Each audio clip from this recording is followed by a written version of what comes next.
Where his predecessors reaffirmed U.S. values, Trump has surrendered them with his words, thoughts, and actions on immigration. Since its earliest days, America has prided itself on having a government of laws, not of men. The driving idea of John Adams was written into the Massachusetts Constitution, the model for the United States, Japan, Germany, India, and South Africa, as the best way to build a country free from tyranny. If you can protect freedom, you can create more freedom for everyone. Or as Bono memorably put it more recently, America is not just a country but an idea, a great idea of opportunity for all and responsibility to your fellow man. So where does that great American idea stand today, 17 months into its 45th presidency? There have been many hyperbolic words said and written about Donald Trump. No, the rule of law has not come to an end in the gruesome Gilead of the Handmaid's Tale. But in his own words, thoughts, and actions, Trump is surely the most un-American president in living memory. It is no small irony that he wraps his un-American activities in the flag. Where his predecessors saw it as part of their job to reaffirm the American idea, Trump has entirely surrendered this position. Even in the darkest days of the war on terror, with an administration that justified waterboarding and indefinite detention at Guantanamo Bay, former President George W. Bush cast his worldview as fundamentally American. Stability cannot be purchased at the expense of liberty, he said in 2003. For Trump, it's safe to say that he believes in the polar opposite. When it comes to immigration, in a nation of immigrants, he clearly thinks that stability can only be purchased at the expense of liberty. This isn't just a question of a few presidential tweets, although it's also a question of a few presidential tweets. We cannot allow all of these people to invade our country, he wrote on Sunday, continuing his long and ugly habit of demonizing and dehumanizing immigrants. Never mind that the country is not in fact enduring some kind of invasion, or that the number of undocumented immigrants peaked in 2007. When somebody comes in, we must immediately, with no judges or court cases, bring them back from where they came.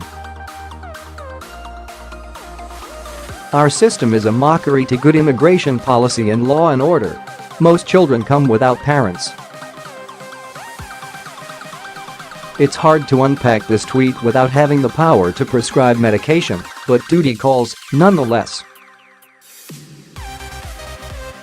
Trump confusingly longs for the days of no judges and courts as the best way to restore law and order. His thinking is only slightly more ludicrous than his capitalization. It's like declaring that immigrants should speak Spanish to defend English. Memo to the White House: this could be a great play for midterms. The final line is the giveaway here. Having burned himself by separating more than 2,300 children from their parents, Trump now insists that the children really traveled alone. Perhaps they could self-deport themselves from their own detention. It's surely only a matter of time before Trump describes the disappearance of separated children in those terms. At least one teenager has walked out of a Brownsville child care center which refuses to behave like a detention center. According to the center's spokesman, several more have done the same. Unkind souls might think these non-detention centers are a new form of catch and release, a policy that Trump insists he is trying to fix, apparently by creating a policy called catch and walk out the door. If you think you're protecting your citizens from a tidal wave of MS-13 gang recruits, this seems a curious approach. But if you're just interested in punishing kids because you hate brown-skinned immigrants from the South, it all makes perfect sense. Unfortunately, historians have the president's own thumbs to thank for explaining his contradictory excuses for a policy. Why does Trump want to end the rule of law at the border? Why does he ignore court rulings, legislation and international agreements stating that even the undocumented have constitutional rights to due process and the legal right to claim asylum? Because he sees it all as a deterrent. The rule of law is just one big complicated obstruction to the cheap efficiency of ending the idea of America for those who want to become part of it. Hiring many thousands of judges and going through a long and complicated legal process is not the way to go. Will always be dysfunctional, he misspelled on Twitter. People must simply be stopped at the border and told they cannot come into the US illegally. Children brought back to their country. If this is done, illegal immigration will be stopped in its tracks, and at very little, by comparison, cost. This is the only real answer, and we must continue to build the wall, he explained. It's true.